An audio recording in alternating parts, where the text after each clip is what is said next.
Thank you very much, Basañez, and the rest of the jury, and all the attendants for being here. So I'm going to start the talk by providing a bit of context and motivation in robotic grafting involving multi-finger hands. Commercial robots were successfully introduced in the industry to help in repetitive tasks. These industrial manipulators were equipped, or they are typically equipped with grippers as an end effector tool in order to grasp objects by opening and closing the gripper.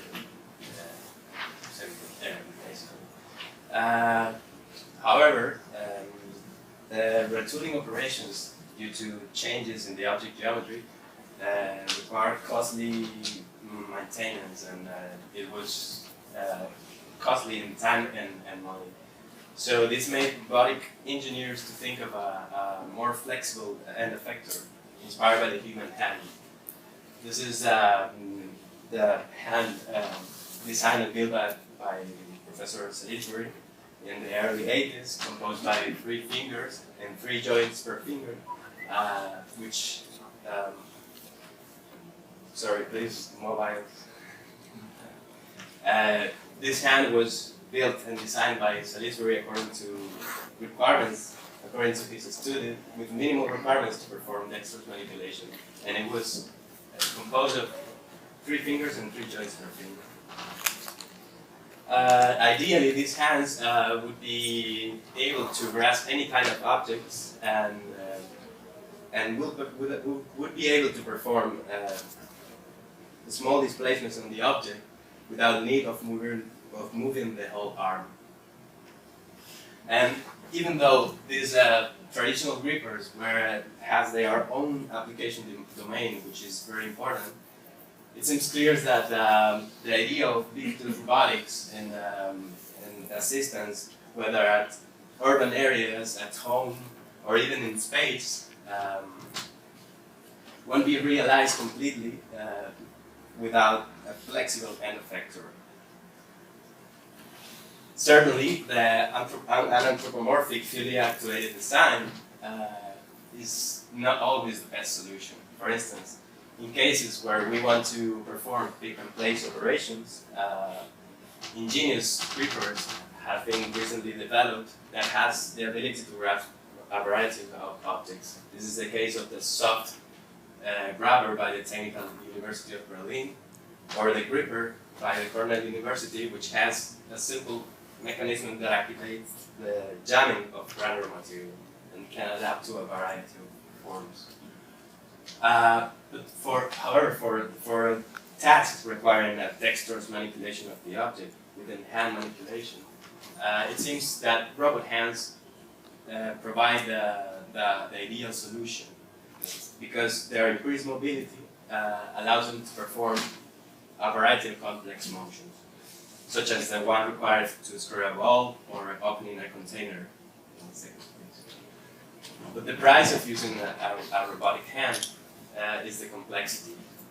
These devices, truly anthropomorphic and fully actuated devices, might involve up to 40 actuators and several encoders and tactile sensors. So this opens up challenges regarding the consolidation of a proper mechatronic design, such as the one here, which is beautiful in my opinion. The development of lightweight sensors and actuators, and the planning and control of forces, of the finger forces and motions required for interaction with the environment.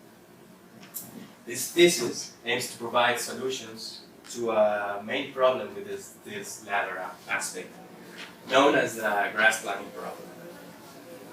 Given a hand attached to an arm and an object to be grasped, posed with known geometry and location in free space, determine how the system should be moved while avoiding the obstacles and the collisions with itself, in order to grasp an object in a suitable way that allows to perform a manipulation task. For instance, in this case, writing with a pen.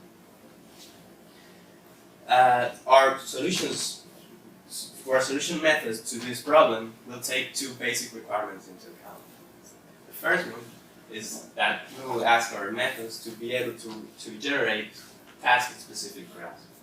By task, we mean that the graphs will allow to perform manipulations at task. In this case, note that we need to put one finger in the top in order to properly serve the oil from this drizzler.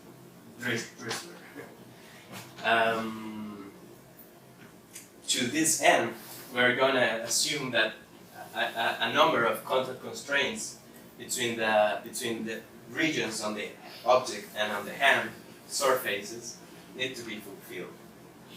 At this point, we will make no particular assumption on how these constraints are derived. They might be derived from learned experience or contact synthesis algorithm.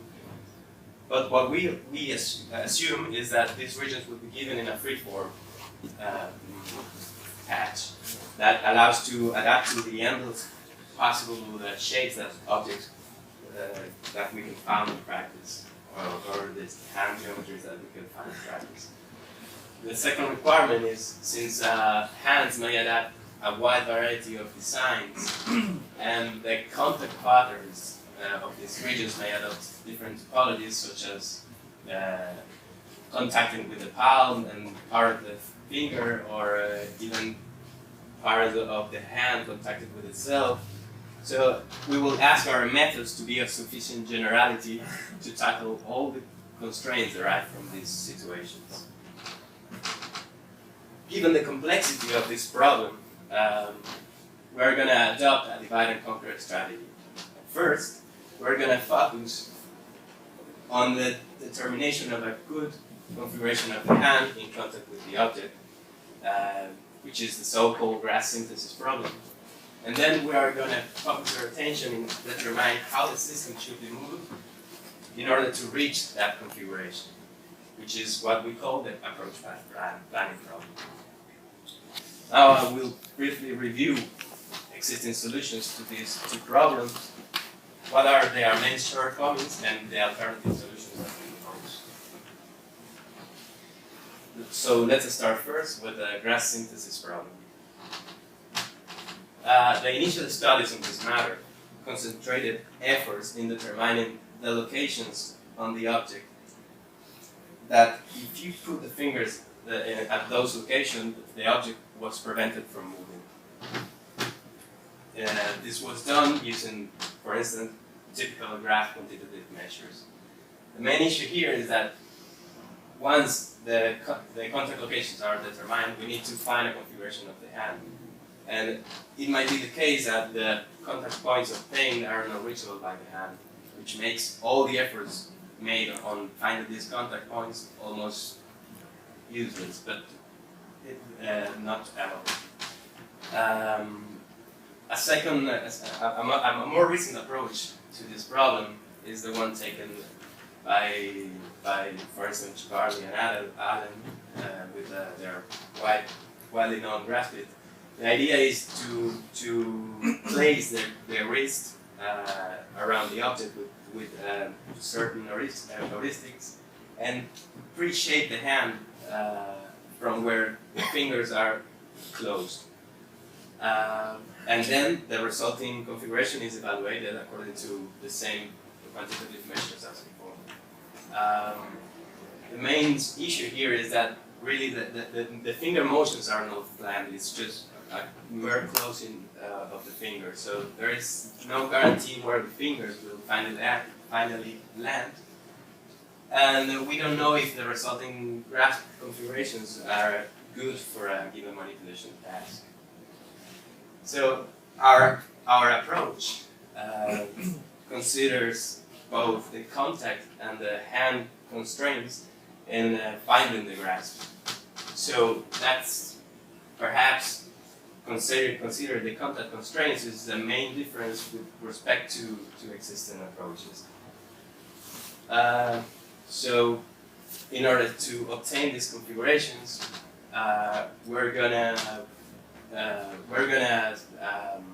these configurations are the result of solving the grass synthesis problem. We're gonna solve this problem by using three main steps. The first one, we'll make effort. In the first one, we make efforts in determining a kinematically feasible configuration of the hand, respecting the contact constraints. Second, we're going to provide a method to improve that configuration while keeping the contact constraints satisfied. And finally, we add a third method to account for possible compliance that might exist in practice. So let's start first with the first step. The input to our problem is a given hand, an object, and the contact constraints. So this step, what it does is to automatically generate a configuration fulfilling that constraints. The way we see the way we look at this problem is as a multi-body configuration problem, subject to the contact constraints and constraints imposed by to obtain a valid configuration of the hand. So let's see how these constraints are defined. The contact constraints are defined by the coincidence of 2 points at each pair of regions and the alignment of the vectors, of the normal vectors at those points in order to avoid the local interpretation of the contacting surfaces. The joint assembly constraints that defines a valid configuration of the hand depends on the type of joint used. In our case, robot hands typically involve revolute joints, right? Like this finger here.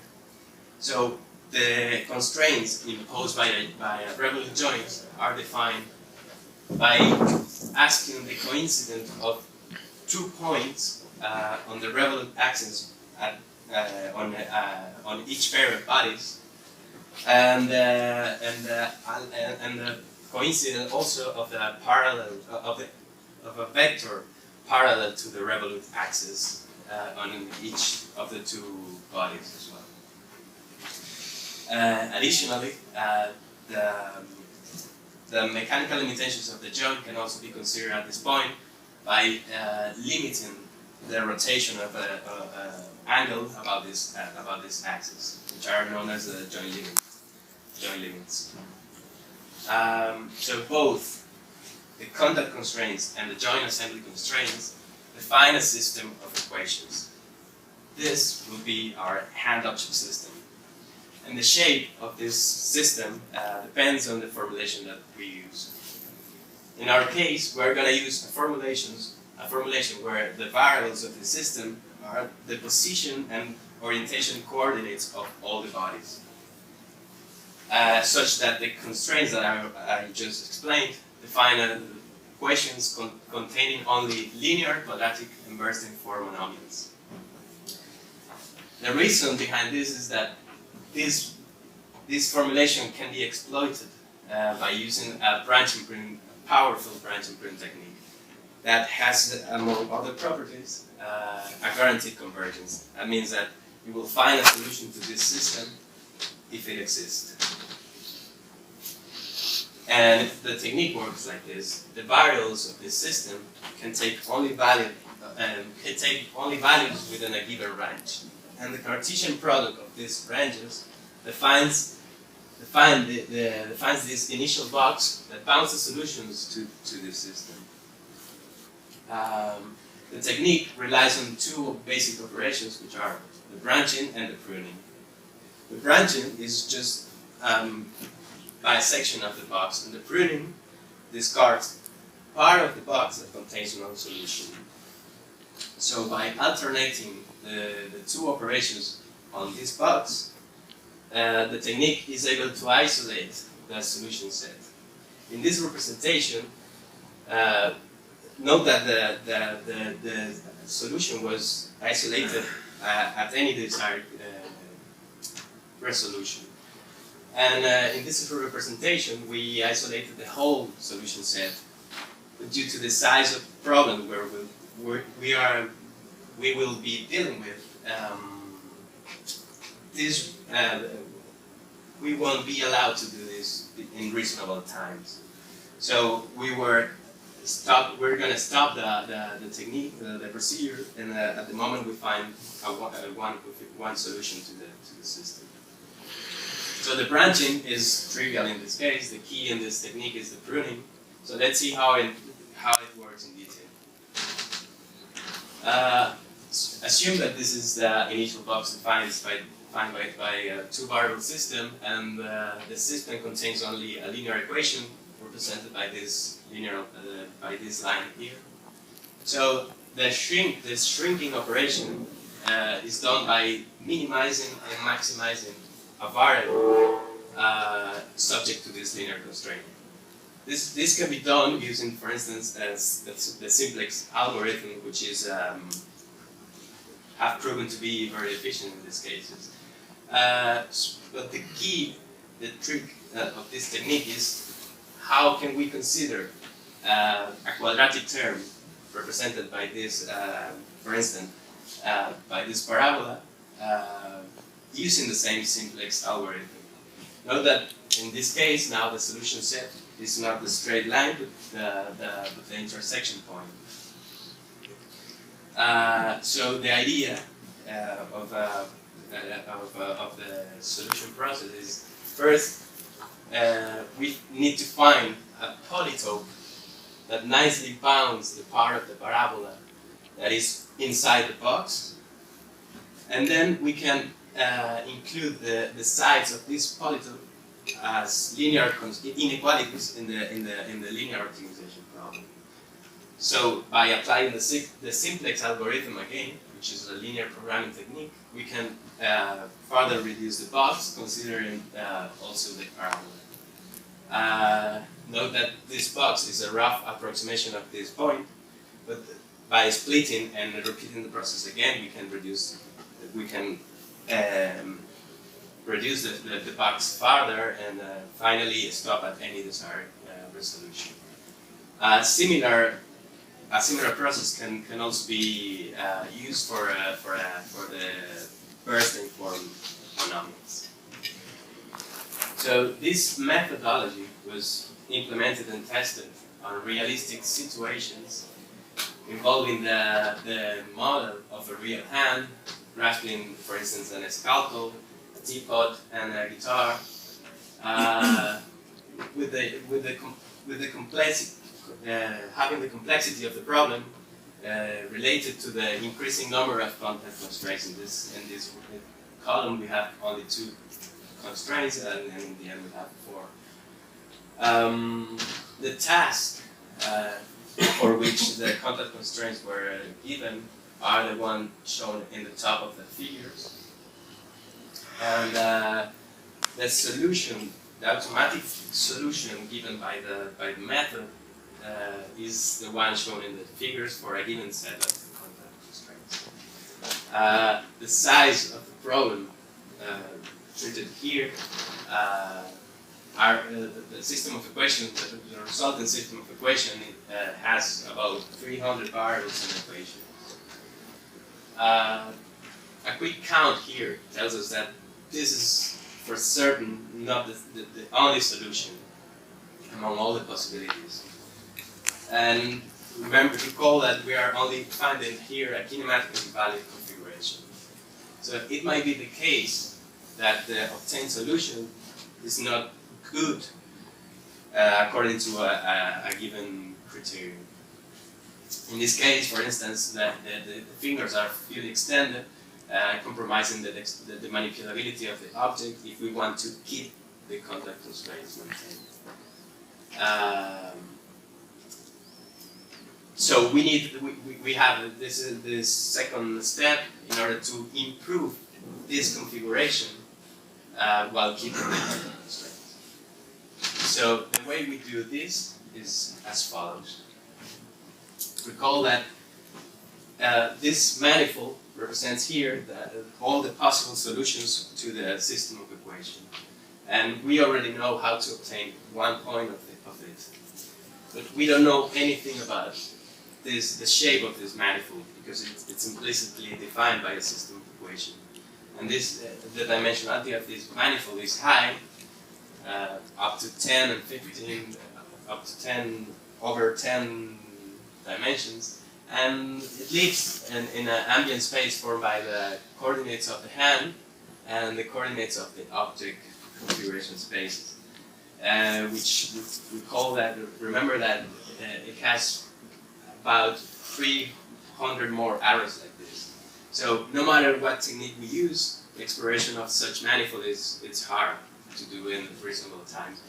So in any case, we have to focus our search in a relevant part of this manifold. This is possible by looking at the common postures of the human hand, which is the so-called synergies, and also known as eigengraphs and principal motion directions. The way we can obtain them is by performing experiments with a sensorized glove on a person, and ask the user to grasp objects or to move the hand freely, and use a mapping to obtain these configurations on the robot hand space. We can then perform a statistical analysis. Particularly, we perform a principal component analysis on this data to obtain the correlations that might appear in the joints, defining the space that tells us how are the most common posture of the hands. This defines a linear variety, a linear space in the hand coordinates that we can then stand properly into the rest of the space and intersect it with the previous manifold, passing through the configuration that we already obtained. So the intersection of these two spaces is what we call the manifold relevant grasp, which is of a lower dimension and contains the more relevant configurations of a human hand in the robot hand space. So, in principle, we could apply the previous method to explore this manifold, because it's of a lower dimension, but we can take advantage that we already know a point on it. So, for instance, we can apply a continuation technique, which is faster and appropriate for the dimensions treated here. The dimension of this manifold depends on the synergies considered in the previous step. It can result in one-dimensional, two-dimensional, or any desired dimension that we want. So, in order to explain the continuation technique, I'm going to use the two-dimensional representation because it's more clear. We know the equations defining this manifold and a point on it, solution point. With this, we can build a tangent plane at this point, which we'll use as a chart to obtain points on the manifold near the initial point. The way to do this is by selecting a point on the tangent plane and projecting this point onto the manifold by using a Newton process.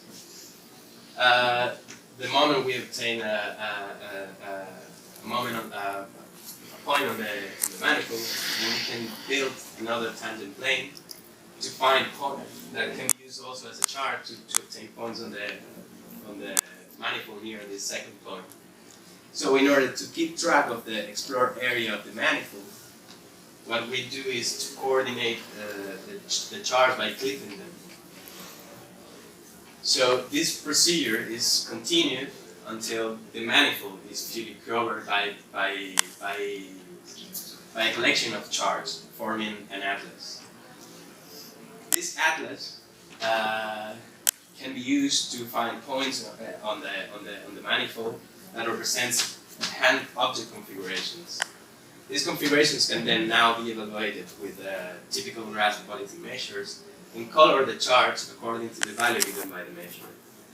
For instance, given green to the ones that has a higher value and red to the ones that have a lower value.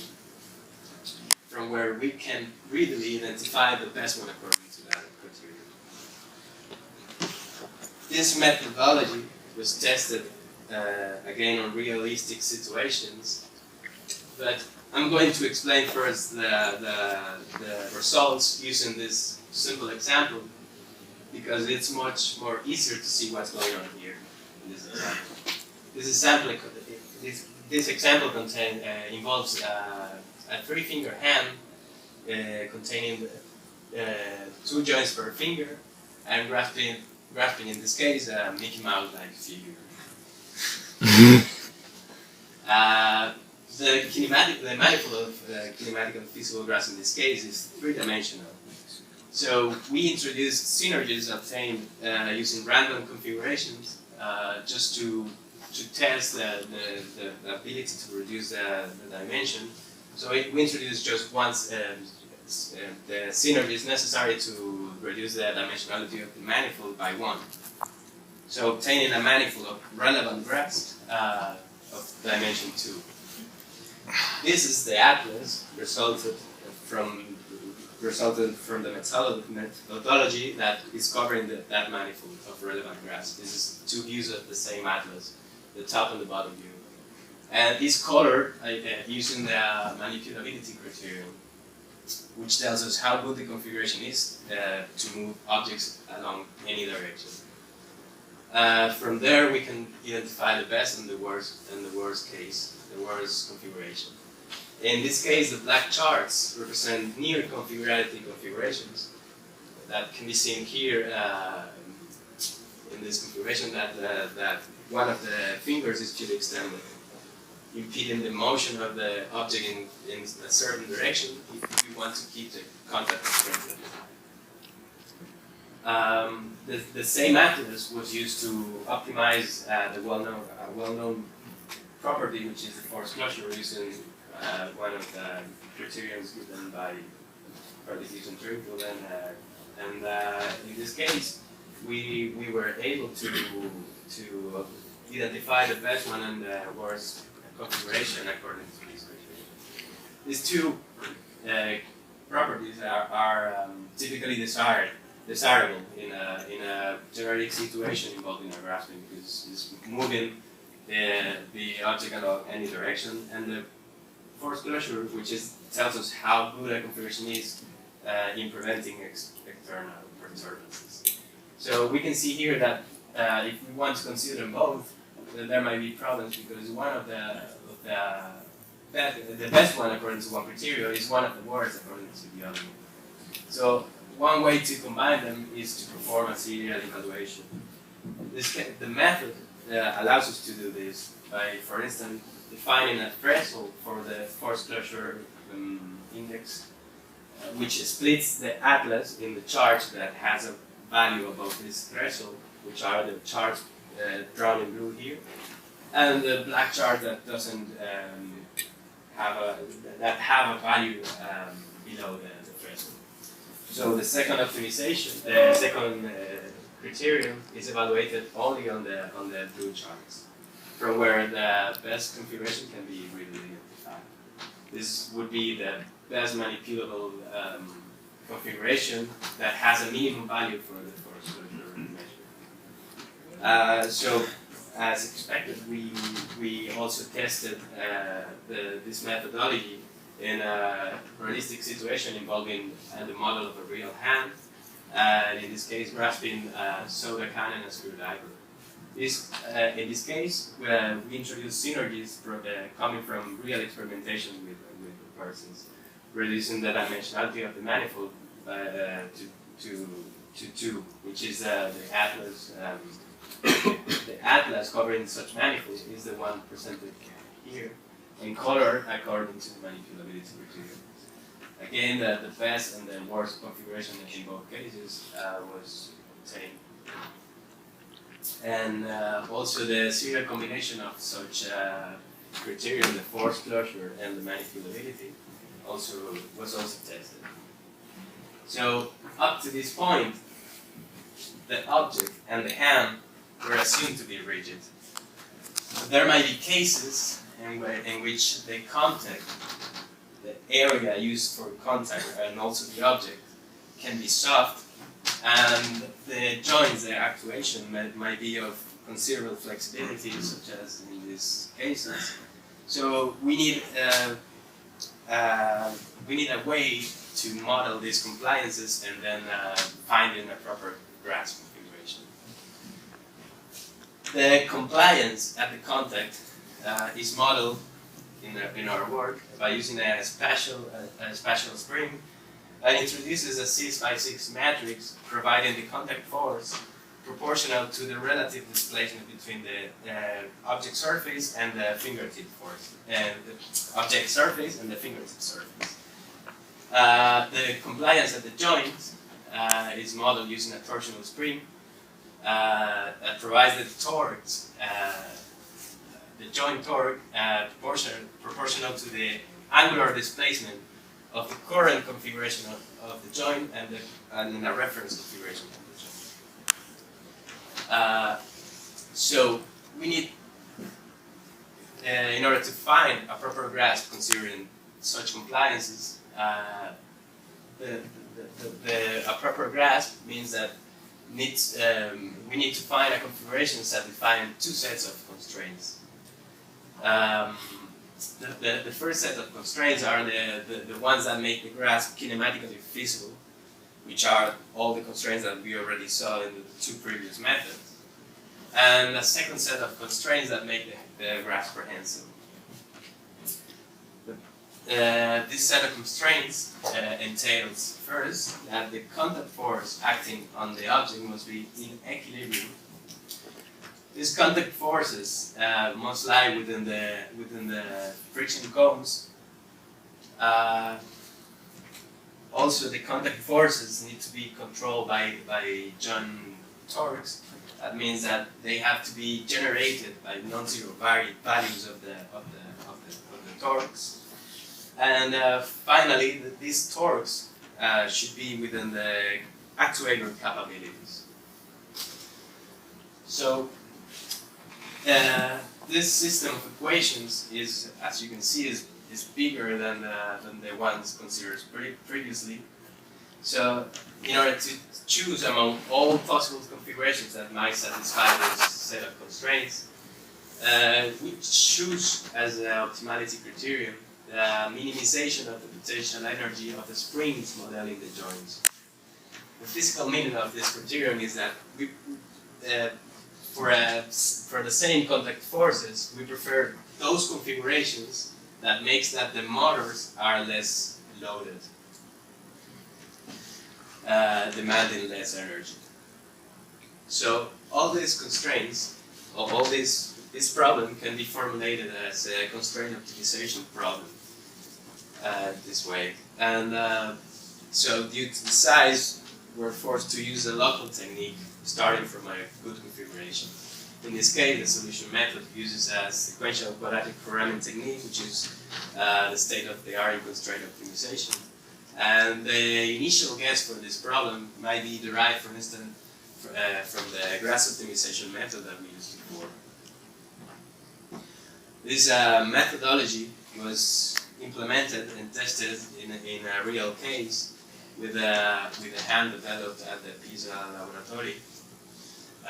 Now I'm going to play you a video where you will be able to identify the moment the hand reaches the kinematical feasible configuration, and then the hand performs the squeezing action that allows it to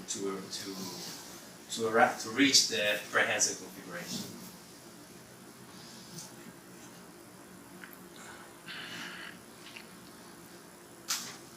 This is the hand. This is the moment where the fingers reaches the kinematically feasible configuration, and then performs the squeezing, such that the configuration reaches is prehensile. Let me play it again.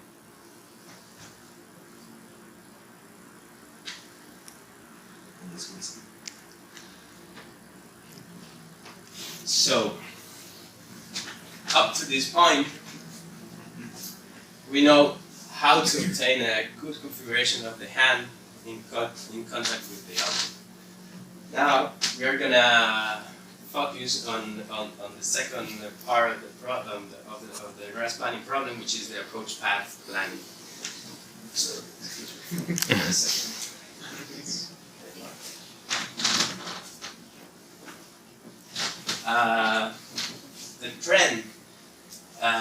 solving this matter has been to increase the complexity of the system.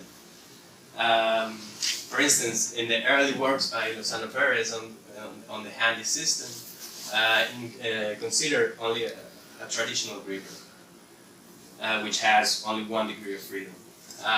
Then later, for instance, the work by Polar, which is one of his students, improved that work by including the Salisbury hand.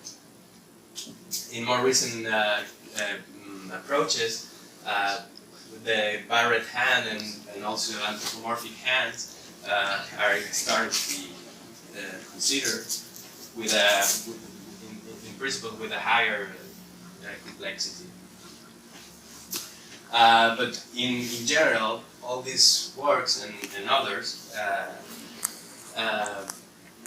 makes the main inconvenience that they have is that they divide the problem into phases. The problem is going from one configuration to a graph configuration. So first, a global planner is used where the hand doesn't move and the arm uses all its degrees of freedom until a threshold configuration is reached, where a local planner is activated, where the arm performs a straight motion because it's considered to be close enough to the object that it might not encounter obstacles, and the hand barely moves in order to reach a so-called pre-grasp configuration from where the fingers are close and then contacting the object. In our case, we're going to solve the problem by using an adaptive planner, which adjusts the mobility of the system according to the local complexity of the scene. That means that where it's required. This planner is based on probabilistic techniques. Particularly, it's a PRM-based planner. PRM stands for a Probabilistic Roadmap. A Probabilistic Roadmap planner works like this.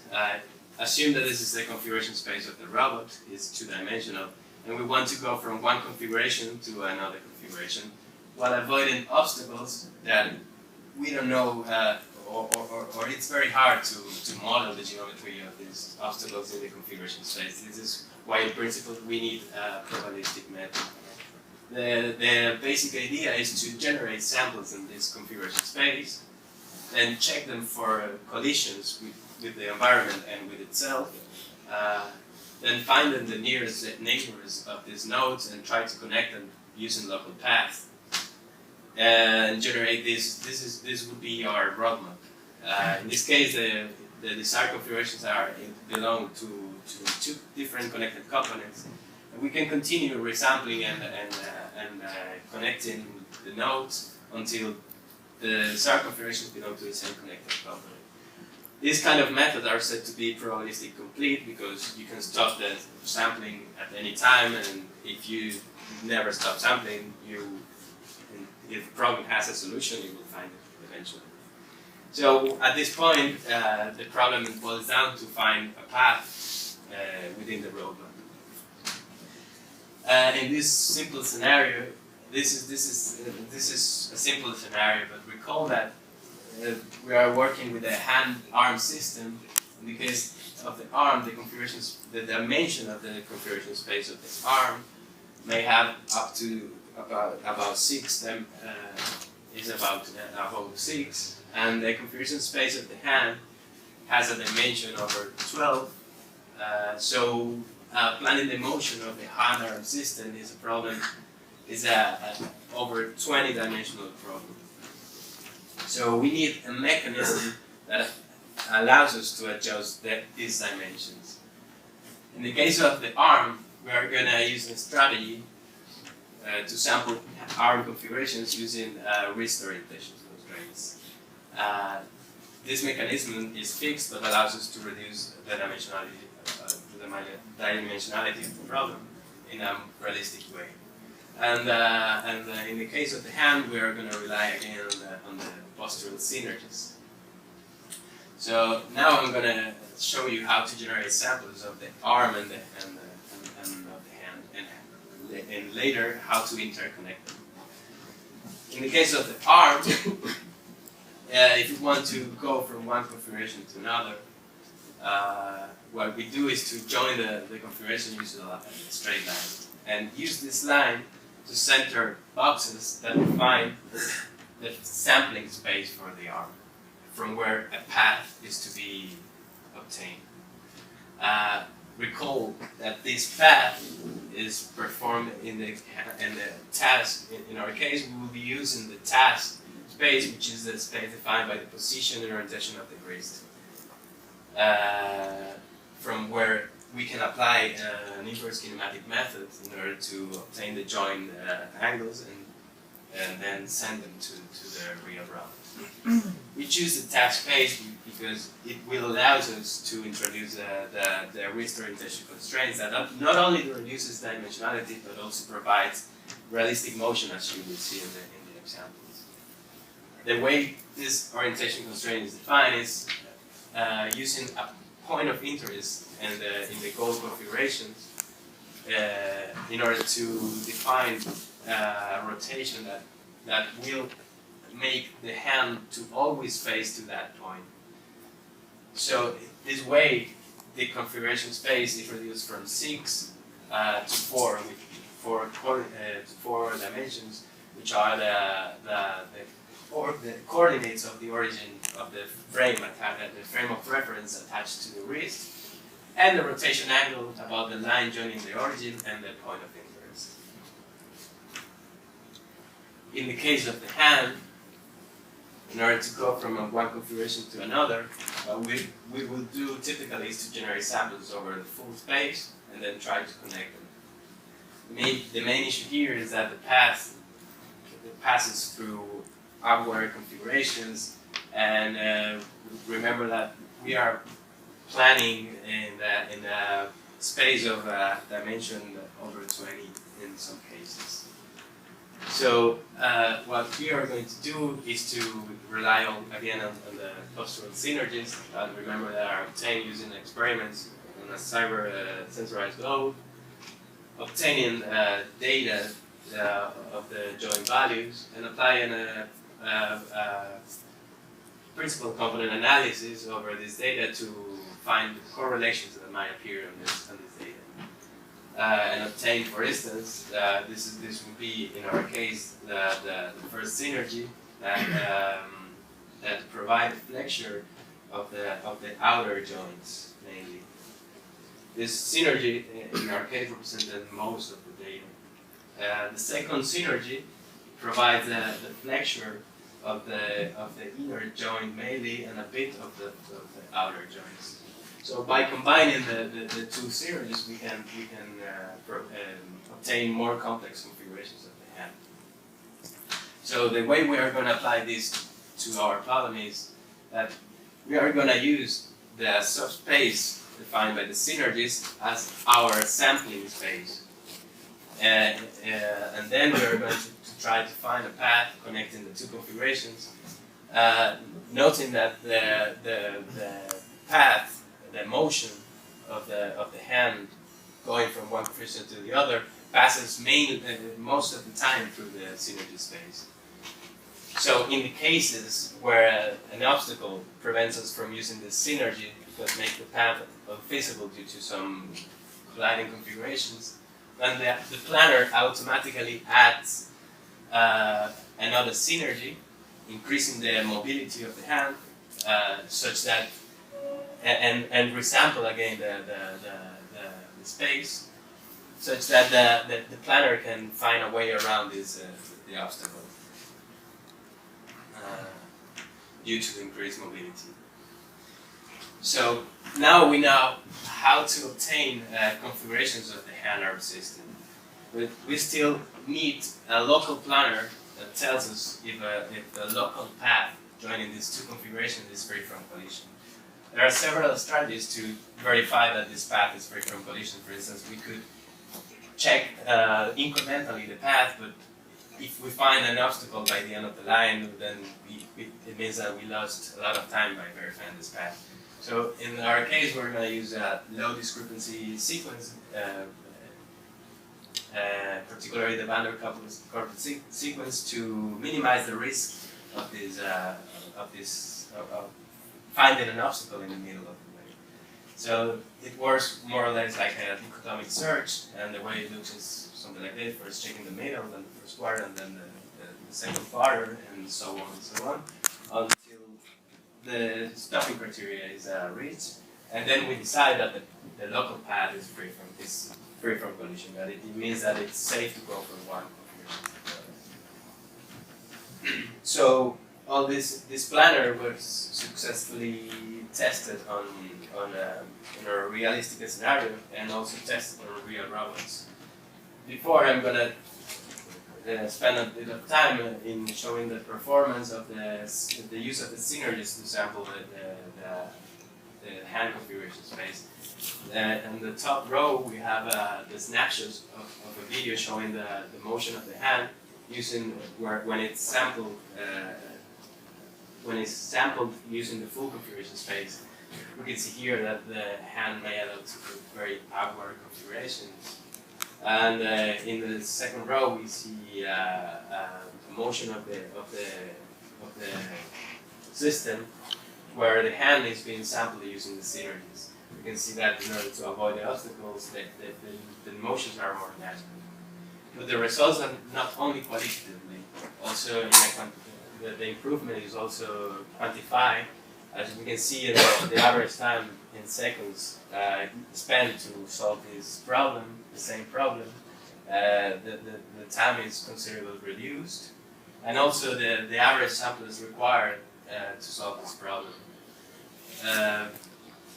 This is basically due to the fact that that sampling the full configuration space results more often in self-collision configurations. This is the main advantage of using the synergies to sample hand configurations. Now, this slide shows you a result of the comparison between sampling the arm configuration space on the joint space and using the task space and including the wrist orientation constraint. Again, the qualitative results are can be really identified in the case where we sample the joint space. The hand may go for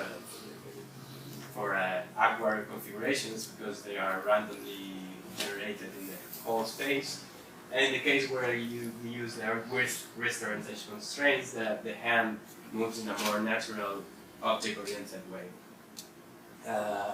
But again, the results are not only qualitatively but also quantifiable the improvement was also in numbers of the time used, the average time used to solve this problem, and also in the sampling. Remember, we are here talking about 6 degrees of freedom, and here we are talking about 4-dimensional space. Now I'm going to play a video that summarizes this part and show a real execution of one of the solutions obtained with this planner.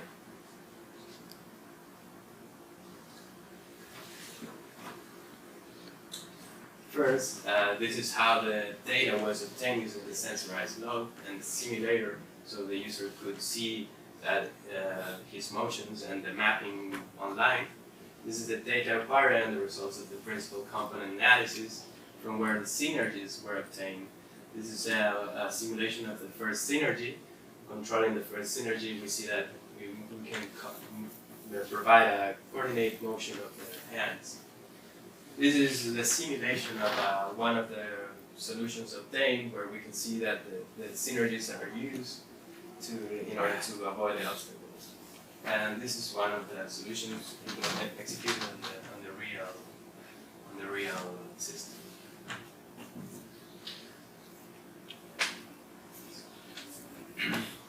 So with this, we arrive to the last part of this talk. Now I'm going to summarize the contributions of his thesis and highlight the points deserving further attention. In this thesis, we have provided a method to find kinematically feasible graphs, having as input only the hand and the number of contact constraints in the object, and the method automatically determines the kinematically feasible configuration with a guaranteed convergence. That means it will find a solution if it exists for the given input.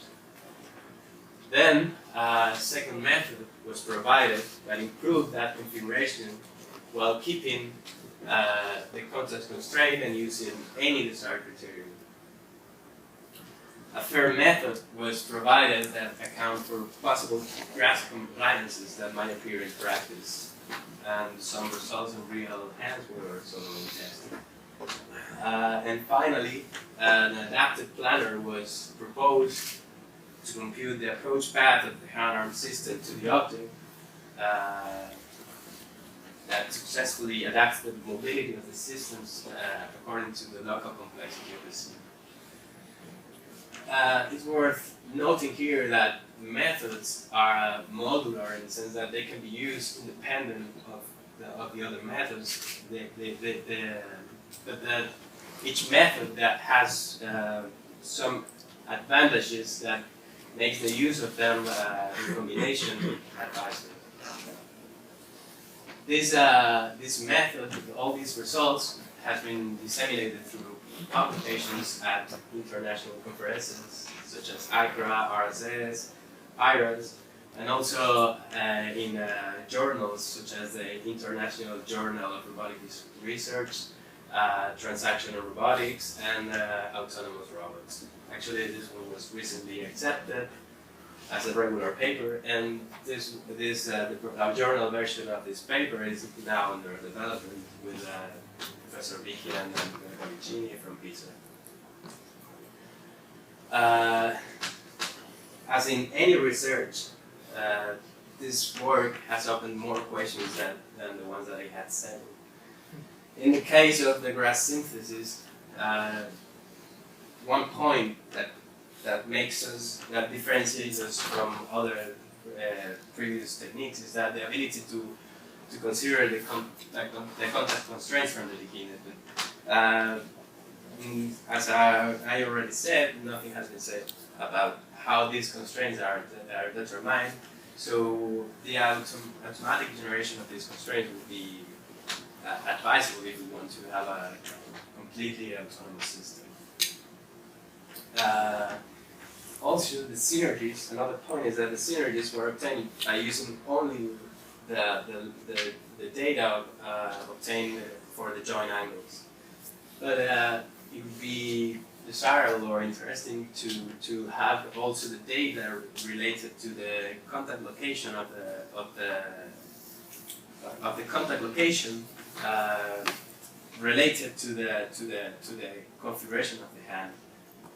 The main idea here is that, for instance, if we have the thing that the hand is closed, we usually use the top part of the fingertip, and this correlation that might be interesting and useful to reduce part of the dimensionality of the problem.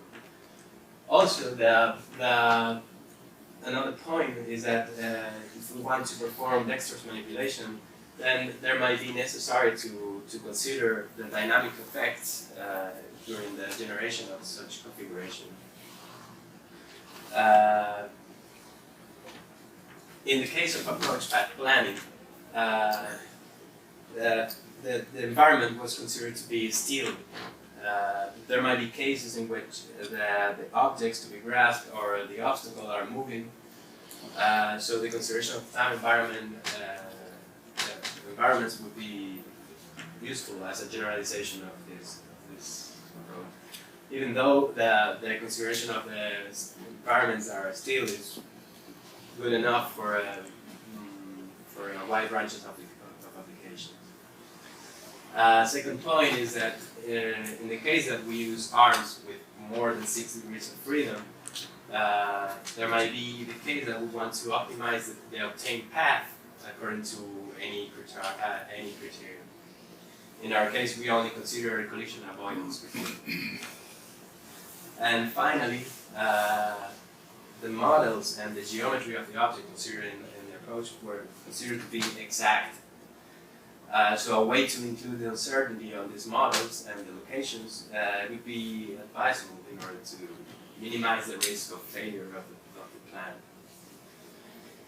So I wouldn't want to finish this talk before giving a special thanks to Carlos Rosales and José María Porta for leading such wonderful projects as called the Kaufman project and the Quick project, because they provide a very robust framework to develop works like the one I'm being presenting today.